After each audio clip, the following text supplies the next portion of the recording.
तो चलिए ब्रेक के बाद स्वागत है आपका। बाहरी सुशासन बाबू इसलिए क्योंकि 15 दिनों तक जो पीड़िता अस्पताल में जिंदगी और मौत की लड़ाई से जूझती रही, आखिरकार उसकी मौत हो गई।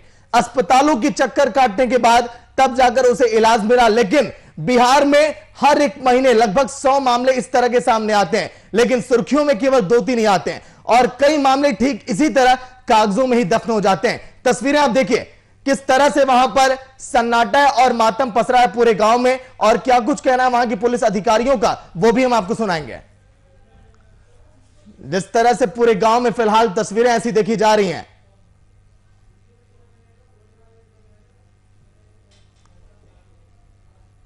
हाजीपुर की घटना ने एक बार फिर से कटघरे में खड़ा कर दिया बिहार की सरकार के रवैये को, और राहुल गांधी ने भी यही बोला कि चुनावी फायदे को देखते हुए इस अपराध को छिपाया गया। और अब सवाल अब तमाम।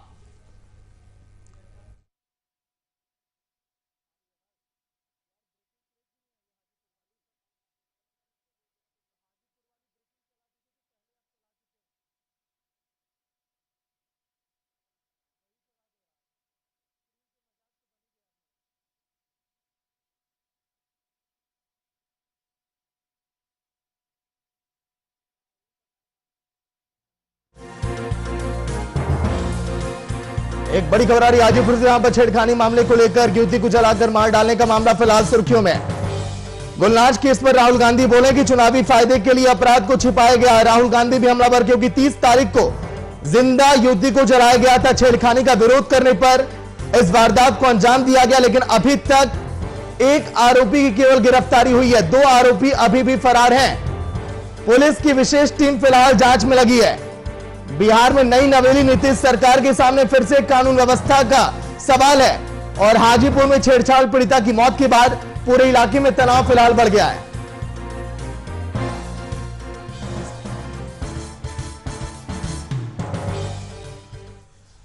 और 15 दिनों तक झुलसते जख्मों पर मरहम लगाने वाला कोई नहीं था। पीड़िता लगातार अस्पताल में तड़पती रही और 30 अक्टूबर को उसे जलाया गया था। तस्वीरें देखिए आपकी स्क्रीन पर इस घटना की, किस तरह से गांव में मातम है, सन्नाटा है, और परिवार के मुताबिक 3 लड़कों ने उस पर केरोसिन डालकर माचिस लगा दी। घटना के दिन अस्पताल और पुलिस का चक्कर काटता रहा पीड़ित परिवार। सब्र का बांध टूट गया और बेटी का शव गांव के लिए लौटा दिया गया। पुलिस की मौजूदगी में देर रात पीड़ित लड़की का अंतिम संस्कार किया गया, और तनाव को देखते हुए पूरे गांव में पुलिस की टीम की तैनाती कर दी गई। लेकिन आरोपियों की धमकियां भी अब मिलने लगी हैं।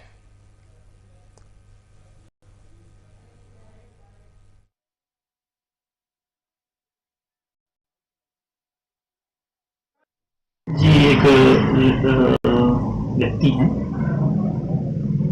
3 व्यक्तियों का नाम आया है केस में।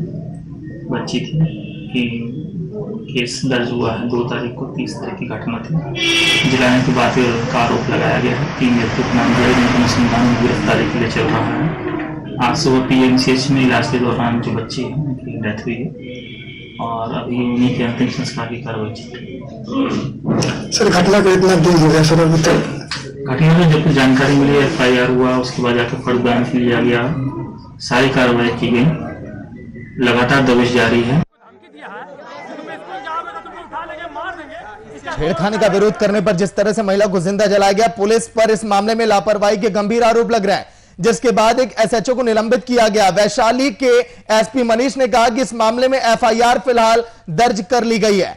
3 लोग जिसमें नामजद हैं, जिनकी तलाश में छापेमारी की जा रही है, और तकनीकी अनुसंधान की एक स्पेशल टीम भी बनाई गई है जो लगातार जांच करने में जुटी है। लेकिन पुलिस की मौजूदगी में जिस तरह से देर रात पीड़ित लड़की का अंतिम संस्कार किया गया, और जब देखा गया कि गांव में अब तनाव बढ़ने लगा है, तो फिर वहां पर पुलिस की तैनाती कर दी गई। पूरे गांव को छावनी में तब्दील कर दिया गया। लेकिन एक बार फिर से जो यूपी की घटना हुई हाथरस में, ठीक उसी तरह की घटना अब हाजीपुर की भी। इसके बाद भी अब सवालिया निशान, क्योंकि बिहार में अगर आंकड़ों की बात की जाए तो हर महीने लगभग इसी तरह के 100 मामले सामने आते हैं रेप के। लेकिन कार्रवाई कितनी होती है, जमीनी हकीकत क्या है, वो आप देख रहे हैं। कागजों में कई इस तरह के केस सिमट कर रह जाते हैं। केरोसिन डालकर जिस तरह से जिंदा एक लड़की को जलाया गया, और यह पूरा मामला भी आप समझिए 15 दिन तक झुलसते जख्मों पर दर्द सहने के बाद हाजीपुर की पीड़िता दुनिया को अलविदा कहकर चली गई। गुनाह यही था कि उसने गांव के दबंगों की गलत हरकतों का विरोध किया और परिवार के मुताबिक यह भी कहा जा रहा है कि 3 लड़कों ने उस पर केरोसिन डालकर माचिस लगा दी। घटना के दिन से अस्पताल और पुलिस का वो चक्कर काट रहे थे, लेकिन परिवार की सब्र का बांध टूट गया और आखिरकार बेटी का शव गांव लौटा दिया गया। सीनियर एडिटर मधुरशील जी फोन लाइन पे। मधुरशील जी, केरोसिन डालकर युवती को जिंदा जलाया गया, फिर उसके बाद अस्पतालों की चक्कर काटती रही, पुलिस थानों की चक्कर काटती रही, पीड़ित लड़की का परिवार परेशान रहा। लेकिन देखिए एक बार फिर से सुशासन बाबू की क्या तस्वीरें हैं वो सामने आ चुकी हैं। मधुरशील जी,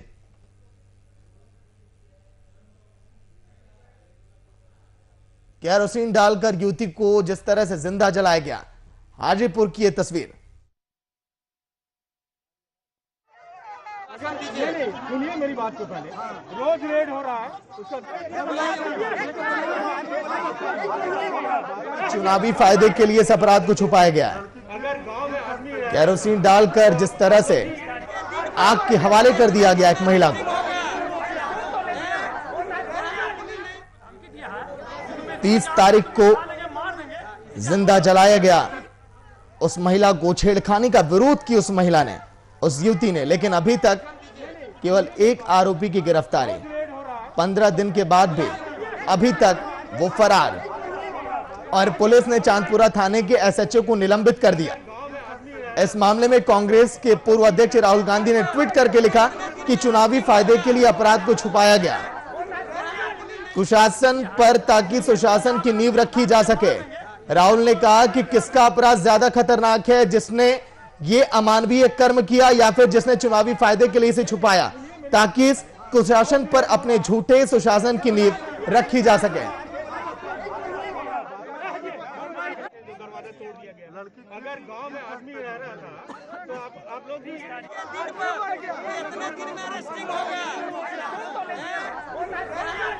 धमकी दिया है, तुम स्कूल जाओगे तो तुम्हें उठा लेंगे, मार देंगे, इसका कोई।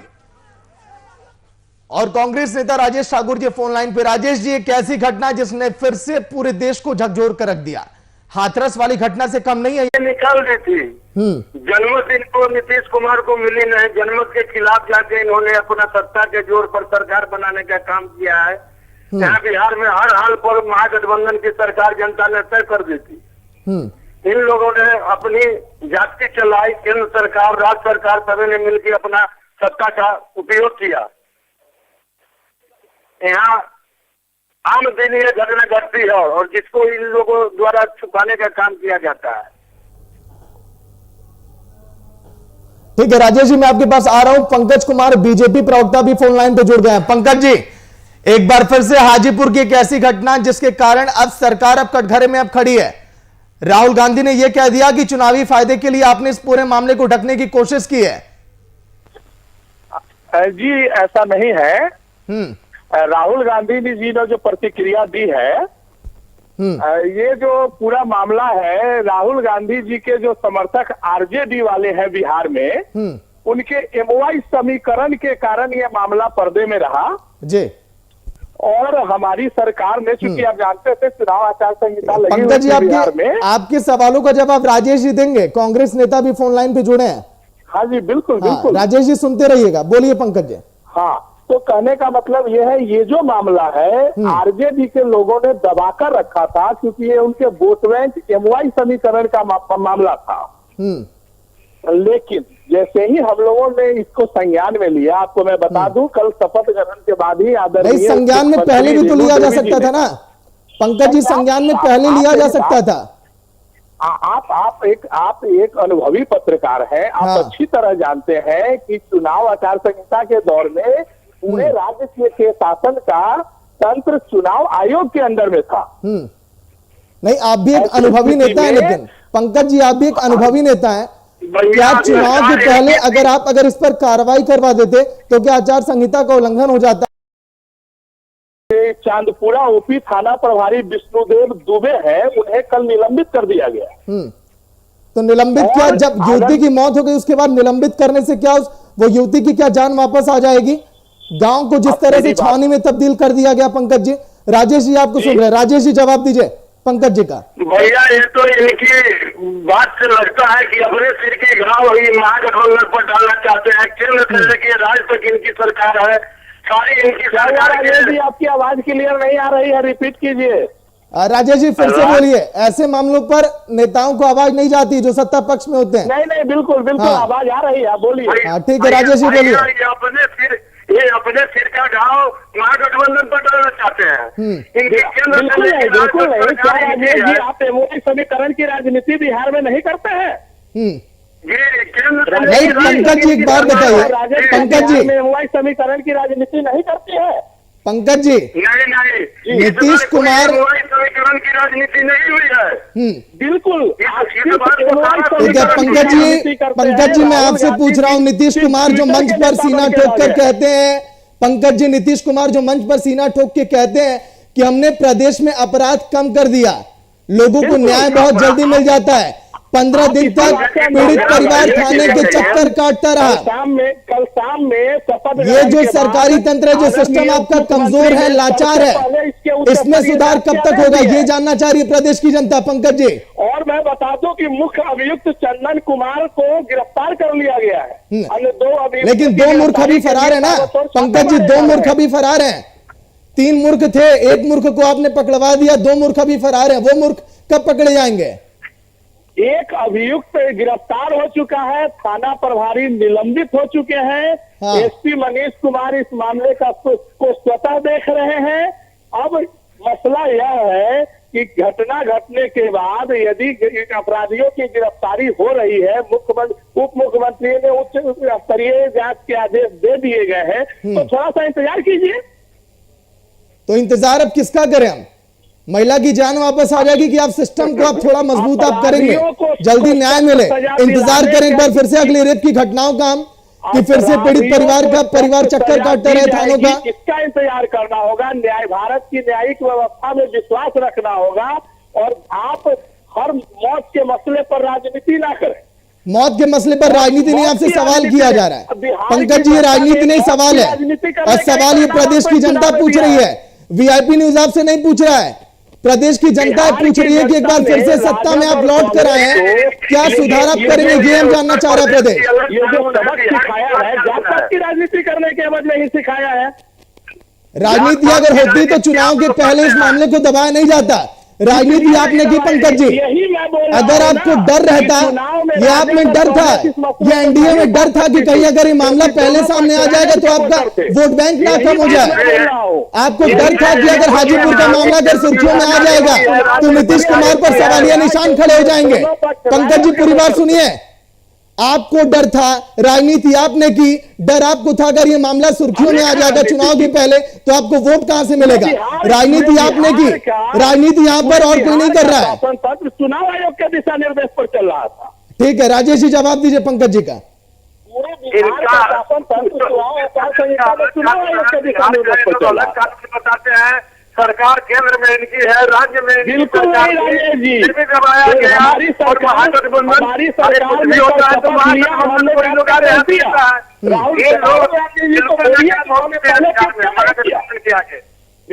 राहुल गांधी अब ट्वीट करते हैं और बिहार चुनाव में उनको यादव और मुस्लिम वोट के समीकरण की राजनीति करते हैं।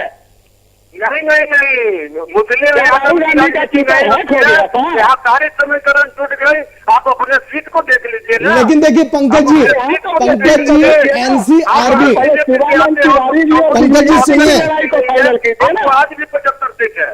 पंकज जी आप शिवानंद तिवारी और दिग्विजय सिंह की लड़ाई को फाइनल कीजिए और बीच में सारी। ठीक है राजेश जी मैं आपके पास आऊंगा। पंकज जी सुनिए, नेशनल क्राइम रिकॉर्ड ब्यूरो को ये आंकड़े कहते हैं कि हर एक महीने 100 मामले इस तरह के बिहार में सामने आते हैं। जिस सुशासन की आप बात करते हैं, आप जिस अपराध की बात करते हैं कि हमने अंकुश लगा दिया, वो आंकड़ों में कहीं भी दिखाई नहीं देता। ये आंकड़े कैसे आप कम करेंगे? इस पर आपकी क्या रणनीतियां होंगी, क्या सवाल सुनिए पंकज जी, पहले इस पर आपकी क्या रणनीतियां होंगी, क्या प्लानिंग होगी, ये हम जानना चाह रहे हैं। बिहार में सुशासन की सरकार है, लेकिन दुर्भाग्यवश हमारे मित्र नीतीश कुमार जी कुछ चक्रों में 1 वर्ष के लिए फंस गए 2015 में, और 2015 में जो राजद के कारण अपराध का ग्राफ बिहार में बढ़ा, उसे कंट्रोल करने में हम लोगों को कुछ समय लग गया। अच्छा, वो पूरी आप तरह कंट्रोल करने के नियंत्रण चक्कर में अपराध बढ़ने लगे, क्यों? राजद अपराधियों की पार्टी है। नहीं, तो अपराधी 2015 वाले आ अपराध को जाएंगे, कंट्रोल तो करने के जाहिर सी बात चक्कर है में कि अपराध होगा। बढ़ने लगे। अब जैसे अब फारूक अब्दुल्ला के साथ राहुल गांधी है, तो आतंकवादियों के सहयोगी तो आतंकवादियों की भाषा ही बोलेंगे ना। कहां से, किस मामले को कहां से कहां आप जोड़ रहे हैं, बताइए पंकज जी। आतंकवादी वाले बयान पर आप आ गए, जो आज के दिन आपके प्रदेश अध्यक्ष जी ने बोला, संजय जायसवाल जी ने। फारूक किस मामले को कहां से आप जोड़ने की कोशिश कर रहे हैं, ये तो देखिए। पाकिस्तान में मदद मांगते हैं, फारूक अब्दुल्ला एक पीड़िता का परिवार न्याय की गुहार लगा रहा, आप यहां पर राजनीति कर रहे हैं कि महागठबंधन से जुड़ गए नीतीश कुमार, इसीलिए मामले कम नहीं हो रहे हैं। हमारे एसपी मनीष कुमार वहां कैंप कर रहे हैं और एक अपराधी की गिरफ्तारी हो गई है। तो ये बताइए कि आने वाले समय में इस अपराध को कैसे कंट्रोल करेंगे? सुनिए पंकज जी, पंकज जी ना करे इस संवेदनशील मसले पर। पंकज जी देखिए, ये आतंकवादियों से जोड़ना राहुल गांधी को छोड़िए, उनके बयानों को, और ये 2015 वाली तस्वीरों से आप तुलना करना छोड़िए। फिर से आपको जनता ने मौका दिया है ना पंकज जी, आपको फिर से जनता ने मौका दिया है कि नहीं? पंकज जी, जनता ने आपको फिर से मौका दिया है? मौका दिया तो हाँ, हम तो मौका दिया है तो देखिए पूरा देश आपको देख रहा है पंकज जी, हो गया। पूरा देश आपको देख रहा है। बिहार की जनता ये जानना चाह रही है वीआईपी न्यूज के माध्यम से कि आपकी रणनीतियां क्या होंगी, कैसी प्लानिंग आप करेंगे कि आने वाले समय में हमको ऐसी खबरें ना दिखाना पड़े। उनसे हम लोगों ने मिलकर कल ही कहा कि किसी भी स्थिति में इसको सॉर्ट आउट कीजिए। कल एक अपराधी की गिरफ्तारी हो गई, 2 के लिए छापेमारी हो रही है। अब रही बात इस मामले से लेट से उठने की, तो ये मुस्लिम और यादव का मसला था, ये दोनों राजद के वोट बैंक। इन लोगों ने चुनाव के कारण इस मसले को दबाकर रखवाया। इस अपराधी की गिरफ्तारी मरने की बात क्यों हुई पीड़िता के? निर्देश में सरकार पीड़िता जब इस दुनिया को अलविदा कहकर चली गई, कल से कार्रवाई पूरी हो गई। सुनिए, पीड़िता जब इस दुनिया को अलविदा कहकर चली गई, उसके बाद तो गिरफ्तारी हो रही है। जो अपराधी थे लगातार वो इस मामले को दाबने की कोशिश कर रहे हैं, धमकियां दे रहे हैं पीड़ित परिवार को। शायद आपको खबर नहीं पता है पूरी। अगर ऐसा है तो आप मेरे संज्ञान में दीजिए। संज्ञान में मैं दे रहा हूँ, कार्रवाई आप करवाइए। कहां पर FIR हुआ है धमकी से संबंध में? FIR नंबर हमको दीजिए। ठीक है, अब राजीव जी बोलेंगे, काफी देर से चुप है, बोलिए राजेश जी, बोलिए। ये दुशासन की सरकार है, सुशासन की सरकार नहीं है। और जुमलेबाजी नहीं, सुशासन दुशासन नहीं। मुद्दे की बात बॉर्डर पर लेकर चले जाएंगे आतंकवाद, हिंदू मुस्लिम फलाने चिल्लाने लगेंगे समझाने, यह मुद्दा की बात नहीं है। अब देखिए आप पंकज जी, देखिए हिंदू मुस्लिम वाली राजनीति आप ला रहे हैं इस रेप के मामले में भी। ये राजद एक बार आप मंच पर कहते हैं हिंदू मुस्लिम सिख ईसाई सब है भाई भाई, सब मेरे लिए एक बराबर है। आप आतंकवाद की बात करते हैं, उसको न्याय मिलना चाहिए कि आतंकवाद फलाना यहाँ होगा। क्या हुआ राजेश जी, राहुल गांधी की बातों पर आप तिल मिला गए? आप राहुल गांधी की तरफ जा रहे हैं, बिहार की घटना को देखिए, इस पर तो आइए आप। आपसे सर कोई क्वेश्चन पूछेगा तो आप आतंकवाद फलाने चिल्लाने पाकिस्तान करना शुरू करते हैं। चलिए ठीक है राजेश जी, मैं आपके पास आऊंगा।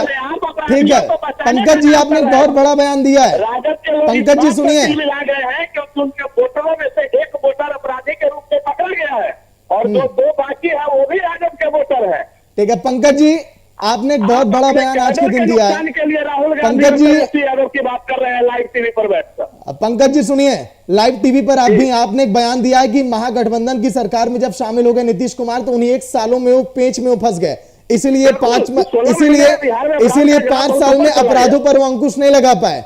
1 साल से बाहर तो निकालिए नीतीश कुमार को, जो पेच में फंसे थे 2015 में, उससे बाहर अब तो निकालिए। निकल गए हैं ना नीतीश जी, निकल गए हैं। सरकार के भी फॉल्स फॉर्मूले को देखिए, बिल्कुल नए तेज तरार चेहरे हैं सरकार में। 2015 के बाद 5 साल हो गए ना सर, 16, 17, 18, 19, 20, 5 सालों में आपने कितना कम किया अपराध को बताइए? लग गई है 5 सालों में अपराध को कितना कम किया आपने बताइए? राजद तो बहुत बड़ी बीमारी है ना, राजद तो एक वायरस है, उस वायरस ने सरकार को संक्रमित कर लिया था। 5 सालों में आपने अपराध को कितना कंट्रोल किया, एक बार आंकड़ों में आप बता दीजिए। अपराध एक घटना घटी है, अपराधी देखिए कल से राजद के लोग और कांग्रेस के लोग इसलिए तिलमिलाए हैं। पंकज जी, ये आरजेडी कांग्रेस और एलजेपी नहीं मैं सुनना चाह रहा हूँ। पंकज जी, आरजेडी कांग्रेस एलजेपी मत सुनाइए। राजद का कैडर है। पंकज जी, 5 सालों में आपने अपराध कितना कम किया 2015 के बाद, जब आप पेट से जब आप फंस के निकल गए? नीतीश कुमार बताइए, आंकड़ों में मैं जानना चाह रहा हूं। बिहार में क्या स्थिति है अपराध की? एनसीआरबी के आंकड़े आपने देखे? बताइए, एनसीआरबी के आपने कभी आंकड़े देखे पंकज जी? देखिए, ये जो आंकड़े आते हैं वो 3 साल पुराने आते हैं, करेंट आंकड़े नहीं है। तो नए आंकड़े बोलिए, एनडीए से निकाल कर दे। नए आंकड़े आपकी सरकार निकाल दे, क्योंकि नए आंकड़े तो निकाले ही नहीं जाते हैं। समय लगता है। बेरोजगारी के आंकड़े जब आप लोगों से छिपाए जाते हैं तो फिर रेप के आंकड़े आप कहां से निकाल पाएंगे पंकज जी? अब भी बेरोजगारी का मसला लेकर खड़े हैं। आप तो 10 लाख नौकरी के नाम पर चुनाव हार गए। चलिए ठीक है, बहुत बहुत शुक्रिया पंकज जी। ठीक है राजेश जी, बहुत बहुत शुक्रिया वीआईपी न्यूज में बातचीत के लिए। उम्मीद है कि आने वाले समय में अपराध कम होंगे। जिस तरह से बिहार की घटना ने एक बार फिर से पूरे देश को झकझोर कर रख दिया। 15 दिन तक अस्पताल में आपने देखा जिंदगी और मौत की लड़ाई से पीड़िता जूझती रही, लेकिन आज के दिन टीवी स्क्रीन पर राजनीति आप देखिए।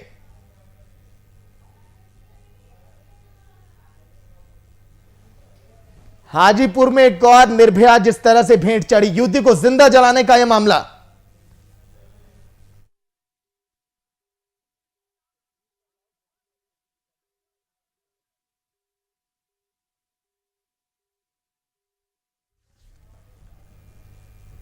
तो देश के ये हालात हैं। आप देखिए, जब बीजेपी के नेताओं से बातचीत की जाती है इस मसले पर कि आखिर जिम्मेदार कौन है, और जब बीजेपी के नेताओं से पूछा जाता है कि आप बताइए 5 साल में 2015 का हवाला दिया गया कि नीतीश कुमार उस समय महागठबंधन के साथ जुड़ गए थे, इसलिए अपराध कम नहीं कर पाए। नीतीश कुमार से जब पूछा गया कि आप कैसे आने वाले समय में अपराध को कंट्रोल करेंगे, नीतीश कुमार मंच पर यही कहते हैं कि हमने अपराध को कंट्रोल किया। बीजेपी के नेता यह कहते हैं कि हमने अपराध को कम कर दिया, लेकिन एनसीआरबी के आंकड़े उनको नहीं पता है कि ताजा आंकड़े क्या हैं। बिहार में हर रोज कितनी रेप की घटनाएं सामने आती हैं। जब बीजेपी के नेता पंकज जी से यह पूछा गया कि आप बताइए एनसीआरबी के आंकड़ों पर आपकी नजर है, तो बीजेपी के नेता यह कहते हैं कि सभी आंकड़े पुराने हैं। और जब हमने पूछा कि आप आंकड़े क्यों नहीं जारी करते, ना तो बेरोजगारी के आंकड़े सरकार के पास है, ना तो रेप के आंकड़े सरकार के पास है। सोचिए आप, कितनी बड़ी विडंबना है। जनता ने फिर से नीतीश कुमार को मौका तो दिया, लेकिन उस मौके के बाद क्या एक बार फिर से अपराध ये कम कर पाएंगे? तस्वीरें हम आपको लगातार दिखा रहे हैं उस घटना की भी। वरिष्ठ समाज सेवी मंजू सिंह जी फोन लाइन पे। मंजू जी, एनसीआरबी के आंकड़े इस बात के गवाह हैं कि बिहार में किस तरह से रेप की घटनाएं लगातार बढ़ती जा रही हैं, लेकिन फिर भी बिहार के नेता इस पर अभी भी राजनीति कर रहे हैं। मंजू जी। हेलो। हाँ मंजू जी, आप सुन पा रही हैं? जी सुन पा रही हूँ। मंजू जी बोलिए। जब बीजेपी के नेताओं से हमने पूछा कि आप अपराध पर यह कंट्रोल कैसे करेंगे, पीड़िता को न्याय कैसे मिलेगा। हाँ मंजू जी, आवाज मिल पा रही है? हेलो। चलिए ठीक है, फिर से हम जुड़ने की कोशिश करते हैं। जी सुन। हाँ मंजू, बिल्कुल सुन पा। हाँ मंजू जी, मेरा ये जी सुन रही हूँ। ठीक है मंजू जी, जब हमने बीजेपी के नेताओं से पूछा कि अपराध पर आप कैसे कंट्रोल करेंगे, पीड़िता को न्याय कब मिलेगा, तो बीजेपी की तरफ से अनर्गल बयान दिया जा रहा है, मतलब कि मामले से पल्ला झाड़ने की कोशिश की जा रही है। मंजू जी। जी ये देखिए, बहुत गलत है। जब सरकार चुनी जाती है तो उसको रेस्पॉन्सिबिलिटी लेने के लिए चुनी जाती है, ना कि बहानाबाजी और अनर्गल बातों के लिए चुनी जाती है। ये लोग कहाँ सो रहे हैं, कहाँ हैं जिस चीज के लिए लोग आए हैं? वो घटनाएं घट रही हैं, पहले भी इन्हीं का रूल था, अभी भी इन्हीं का रूल है। ये इस तरह से, वो भी सबसे कमजोर वर्ग में कहूंगी, महिलाएं जो है आज के जमाने में, चाहे हम जितना डेवलप कर जाए, बहुत ही कमजोर वर्ग है। आज भी उसकी स्थिति में बहुत सुधार नहीं है। तो मंजू जी, क्या लग रहा है? देखिए, आप वरिष्ठ, आप समाज सेवी हैं, आप उन महिलाओं के दर्द को आप समझती होंगी जिस तरह से लगातार इस तरह की घटनाएं सामने आ रही हैं। पीड़िता ने मात्र उन अपराधियों का विरोध किया, उन अपराधियों ने जिंदा जला दिया उस पीड़िता को। वो पीड़िता 15 दिनों तक जिंदगी और मौत की लड़ाई से जूझती रही और उसने झुलस कर दम तोड़ दिया। इस तरह की घटनाएं मंजू जी कैसे कम होंगी? एक आपकी सलाह मैं जानना चाहता हूं।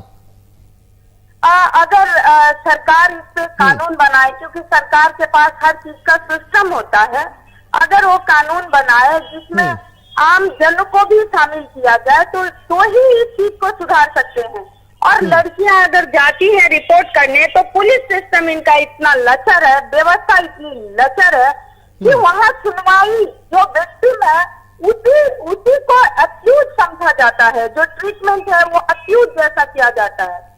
ये जब तक इन चीजों को ये लोग सुधारेंगे नहीं, सिर्फ टीवी पे आके और बयानबाजी करेंगे तो ये सुधार होने वाला नहीं है। सुधार के अंदर से इनको चाह लानी पड़ेगी, इसकी बेहद कमी है इन लोगों के अंदर, तो रेस्पॉन्सिबिलिटी है ये लेने को तैयार ही नहीं है।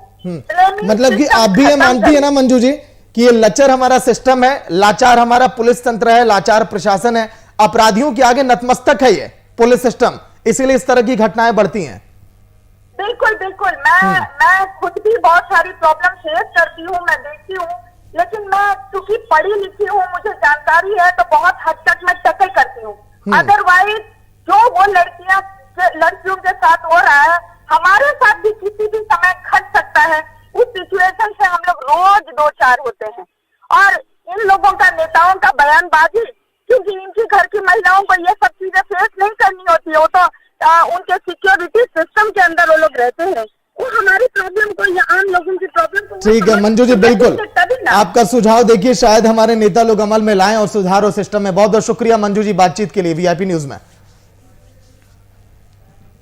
तो वरिष्ठ समाजसेवी मंजू जी ने भी यही कहा कि समाज में सुधार की बहुत अधिक जरूरत है। लाचार हमारा सिस्टम, प्रशासन जिस तरह से नतमस्तक है अपराधियों के आगे, जो अपराधी कहीं ना कहीं दबाव डालते हैं उन पीड़ित परिवारों पर, धमकियां देते हैं, और पुलिस उनके आगे लाचार रहती है, कुछ नहीं कर पाती है। अगर इस तरह के सिस्टम में बदलाव नहीं हुआ तो ना जाने कितनी और बेटियां इसी तरह मौत की आगोश में समा जाएंगी। कब सुधार होगा देखने वाली बात। देखते रहिए वीआईपी न्यूज। नमस्कार।